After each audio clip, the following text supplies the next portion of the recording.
रिश्ते ताले की तरह होते हैं, जिन्हें चाबी से खोलोगे तो हर बार काम आएंगे, और हथौड़े से खोलोगे तो सिर्फ एक बार काम आएंगे।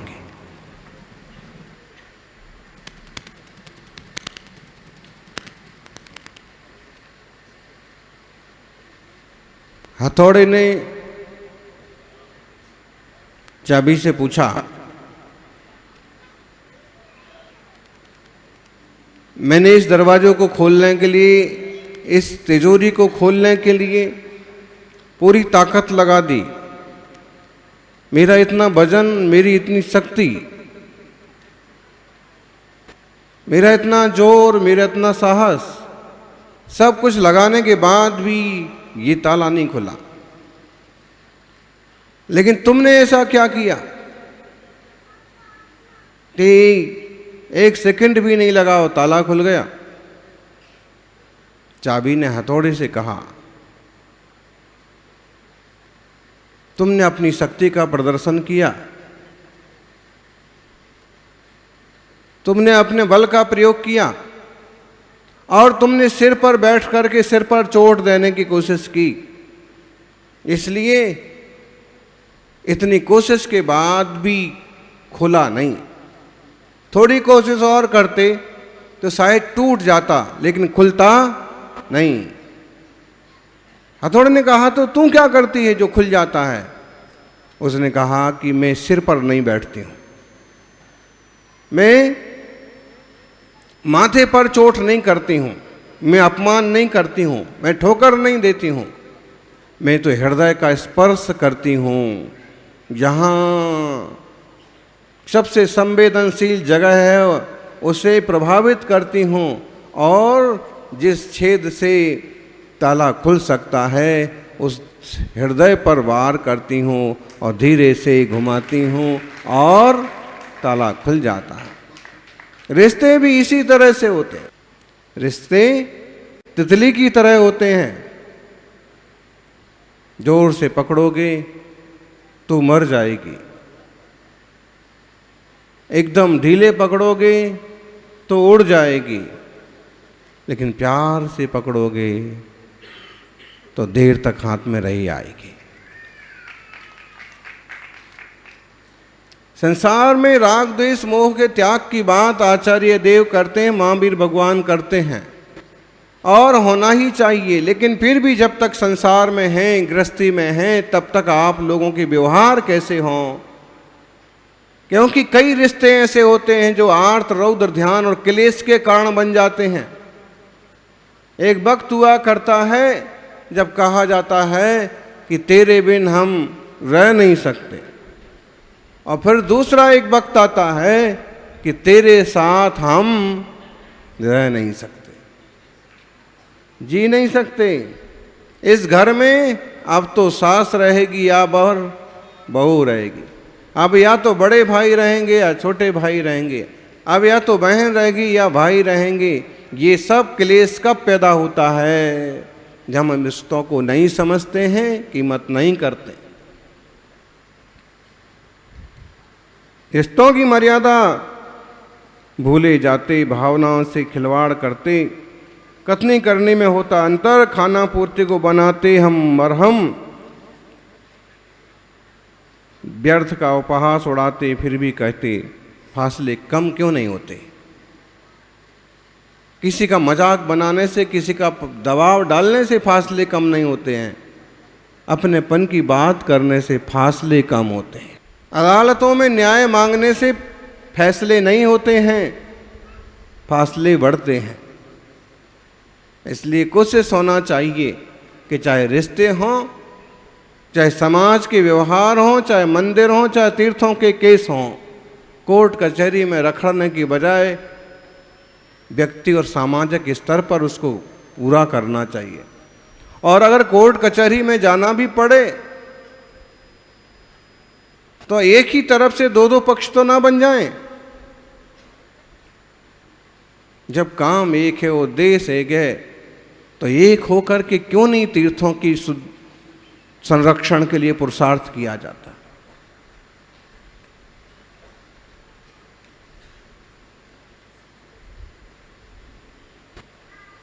एक पिता के 4 बेटे थे। यहाँ 4 भाई हैं क्या? कौन है 4 भाई? ये 4 भाई हैं। 5 भाई हैं कोई? 5 भाई हैं? किसी के 5 भाई नहीं है? कहाँ है 5 भाई? आप तो अकेले दिख रहे।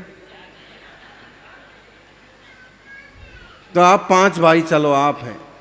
और कौन है 5 भाई? तो वो लोग जो हैं, वो जो लोग बोल रहे हैं वो 50 से ऊपर वाले बोल रहे हैं कि वो 5 भाई हैं। लेकिन आज की पीढ़ी में 2010 के बाद, 2000 के बाद बताइए किसी के 5 भाई हैं? अब समाज का इतना सा तो हाल है, इतने से तो लोग हैं, इतने से तो वोट हैं, कैसे न्याय मिलेगा और कैसे आपकी तवज्जो होगी? समझने की बात यह है कि 5 भाई हों और 5 भाइयों में आपस में ऐक्य हो, एकता हो, अपनापन हो, ये भी दुर्लभ होता है। 5 बहन हैं कोई? जो भी है, अब वो भी सभी लगभग 50 के पार वाले लोग हैं। और अभी तो एक भाई बहन ढूंढना भी मुश्किल हो गया। एक छोरी ही है बस, एक छोरा ही है बस। ध्यान रखो, श्रावकों का एक समृद्ध परिवार होना चाहिए, व्यवस्थित परिवार होना चाहिए। अगर यही चलता रहा, हमारे 2 वाला किस्सा भी खत्म हो गया। अब तो एक ही, और कुछ लोगों को तो वो भी नहीं चाहिए। बताइए ऐसे में देवशास्त्र गुरु की आराधना कैसे होगी? सिद्ध चक्र महामंडल विधान की चर्चा चल रही है और केवल सिंगल ही है। कौन पूजा में बैठेगा, कौन जॉब करने जाएगा, कौन दुकान चलाने जाएगा, कौन बूढ़े माँ बाप को देखेगा? एक ही आदमी कहाँ कहाँ नाचेगा? और उसमें पाश्चात्य संस्कृति का प्रभाव, और उसमें भी स्त्री पुरुष को एक दुश्मन की तरह आमने सामने खड़ा कर दिया गया। समान अधिकार के नाम पर स्त्री और पुरुषों में प्रतिस्पर्धा का माहौल बना दिया गया। और आप देख लीजिए, तलाक तलाक तलाक, बस। एक समय हुआ करता था कि एक दूसरे की सुन लेते थे, मातृशक्ति सहन कर लेती थी, वो परिवार चलते रहते थे। लेकिन अब बैंक बैलेंस सबके अलग अलग हैं, सबका जॉब अलग अलग है, यहाँ तक कि रूम भी अलग अलग, और कई बार तो घर भी अलग अलग होने लगे। ये जो है, ये संस्कृति को तोड़ने की साजिश है। स्त्री पुरुष आमने सामने खड़े हो जाएंगे, भारतीय संस्कृति नहीं चल सकती। संयुक्त परिवार टूट जाएंगे, सब बिखर जाएंगे। ना फिर कोई धर्म का माहौल रहेगा, ना फिर कोई धर्म ध्यान होगा, ना कोई किसी का रिश्ता नाता होगा। जानवरों जैसी प्रवृत्तियां जैसे अमेरिका में हैं, वैसे ही हो जाएंगे। इसलिए भारतीय संस्कृति में जो रिश्ते हैं, नाते हैं, यहाँ कितने सारे रिश्ते नाते होते हैं। वहां तो सिर्फ 2 ही होते हैं, अंकल और हाँ आंटी और अंटा। अब यहां ढूंढ देखो रिश्ते, कितने रिश्ते होते हैं।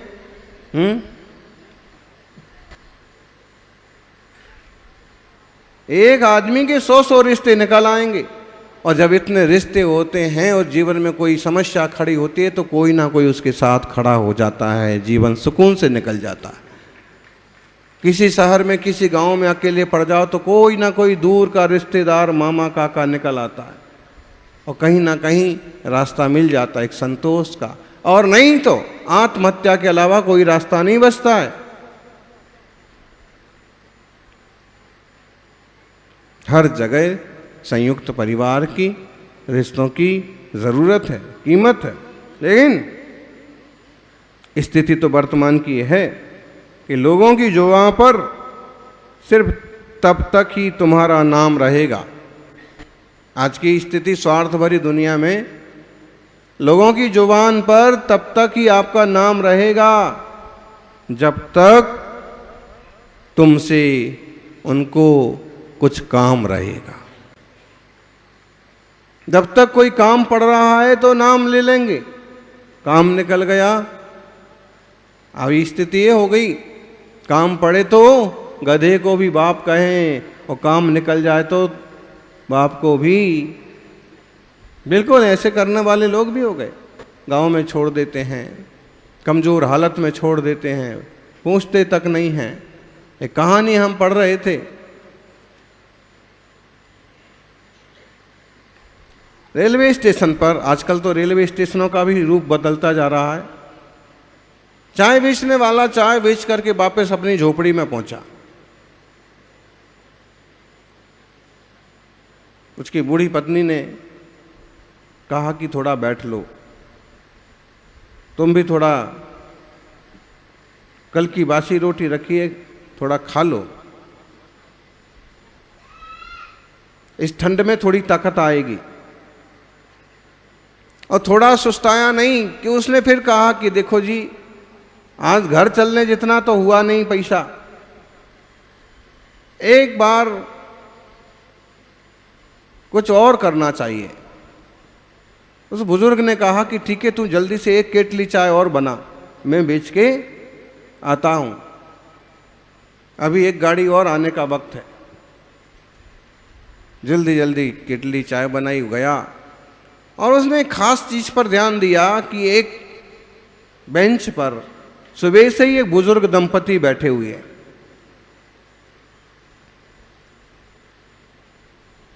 बूढ़े माँ बाप बैठे हुए हैं। उसने विचार किया कि मैं सुबह जब आया था तब भी ये थे, जब मैं वापस गया तब भी ये लोग बैठे थे ऐसे ही, अब मैं आया हूँ, इनको पूरा दिन हो गया। पास जाके उसने पूछा कि आपको कहाँ जाना है, आपको किस गाड़ी में बैठना है?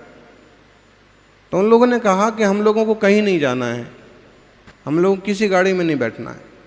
तो आप लोग यहाँ बैठे क्यों हैं रेलवे स्टेशन पर सुबह से शाम होने आए?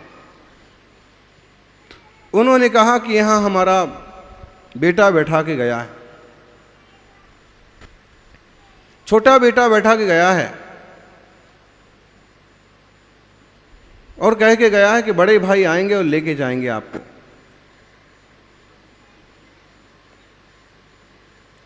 उसने कहा कि अब तो कोई गाड़ी नहीं है और अब कौन लेने को आएगा? तो इस पर बेटे ने कहा था कि अगर बड़े भाई लेने ना आए तो ये चिट्ठी आपके हाथ में है। अब चिट्ठी हम लोगों को पढ़ना आता नहीं है, और कोई चिट्ठी पढ़ दे और ये में जो लिखा है उस पते पर हमें पहुंचा दे। उस बूढ़े को थोड़ा थोड़ा पढ़ना आता था, रेलवे स्टेशन पर घूमने फिरने लोगों की संगति सोहबत के कारण से। उसने चिट्ठी देखी, पढ़ी, उसमें लिखा था कि हमारे माँ बाप हैं और हम दोनों भाई, एक अमेरिका रहता है और हम अपने गांव में रहते हैं, हम इनकी सेवा नहीं कर सकते। आसपास में कोई वृद्धाश्रम हो तो जो भी ये चिट्ठी पढ़े इनको उस वृद्धाश्रम तक पहुंचा दे। उसकी आंखों से आंसू आ पड़े और विचारने लगा कि चिट्ठी इनको सुनाएं भी तो कैसे।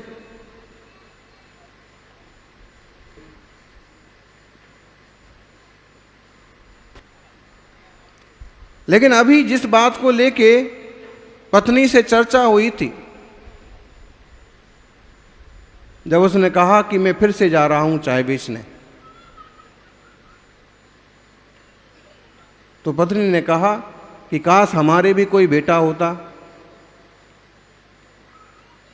तो हमें बुढ़ापे में इतनी मेहनत ना करना पड़ती। तब उन्होंने कहा कि जो भाग्य में लिखा होता है वो होता है, ठीक है मैं जाके आता हूं। और जब ये हाल देखा तो चिट्ठी तो उसने उनको वापस थमाई, किसी के आदमी को कहा कि भाई इन्हें वृद्धाश्रम तक छोड़ दो, ऑटो वाले को, टैक्सी वाले को। लेकिन अपनी झोपड़ी पर आकर के उसने पत्नी को पूरा किस्सा बताया और फिर उसने कहा कि उनके दो दो बेटे हैं, दो दो बेटियां हैं और फिर भी उनके साथ ये हुआ उससे अच्छे तो हम हैं कि हमारे यहाँ कोई नहीं है। किसी की आशा भी तो नहीं रहेगी। तो ये हाल होता है होने के बाद भी रिश्तों में। और ये जो भौतिक बात, ये जो मोबाइल का चक्कर, ये जो भोग विलासता की दौड़, इसमें जो रिश्तों का जो नुकसान हो रहा है बहुत खतरनाक है। आपके बेटे अच्छे हों, अच्छी बात है, पोते अच्छे हों और भी अच्छी बात है, लेकिन कोशिश करिए कि उनकी आगे वाली पीढ़ियों में भी अच्छे संस्कार चलते रहें और संयुक्त परिवार बना रहे।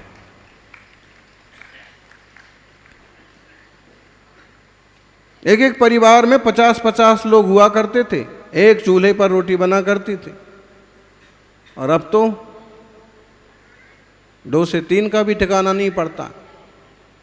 और रोटी भोजन बनाने का काम ही खत्म हो गया।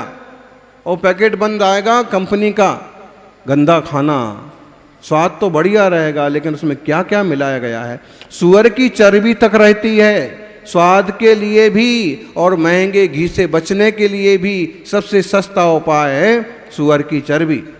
और शाकाहारी का सिंबल लग जाता है और धर्मात्मा कहने वाले लोग भी खा जाते हैं, पता ही नहीं पड़ता है। इसलिए संयुक्त परिवार हो, घर का खान पान हो। अब तो बीच में ही मिलावट हो गई। ये टैरिफ वार चल रहा है, ट्रेड वार चल रहा है। आपको पता होगा इसके पहले एक बात आई थी सामने कि ट्रंप ने कहा कि हमारा डेयरी फूड्स, डेयरी उत्पादन आप खरीदो। तो शायद थोड़े से संस्कार के कारण से मोदी जी ने मना कर दिया कि डेयरी उत्पाद नहीं खरीद सकते, क्योंकि वहाँ उनने जो भी तर्क दिए हों, लेकिन उसके पीछे का किस्सा ये भी है कि अमेरिका के जो भी डेयरी उत्पाद हैं वो सब मांस युक्त हैं। चाहे वहाँ का दूध हो, चाहे दही हो, चाहे चीज हो, चाहे पनीर हो, चाहे कुछ भी हो, वो सब मांसाहारी है। क्यों? क्योंकि वहाँ के पशुओं को बूचड़खानों से निकला हुआ वेस्ट और मांस, बच्ची जैसी चीजें उनके भोजन में मिला के खिला दी जाती हैं। अब दूध आएगा वो कैसा होगा? गाय का भोजन नहीं है वो। गाय को स्वेच्छा से खाने दिया जाए तो वो घास चारा ही खाएगी, लेकिन उसके खाने में मिला करके अब भूखे पशु और अलग अलग पहचान करना उनके लिए मुश्किल। तो डेयरी फूड, डेयरी उत्पाद तो स्वीकार नहीं किया, लेकिन उसके बाद जो समस्या खड़ी हुई वो तो सामने ही है।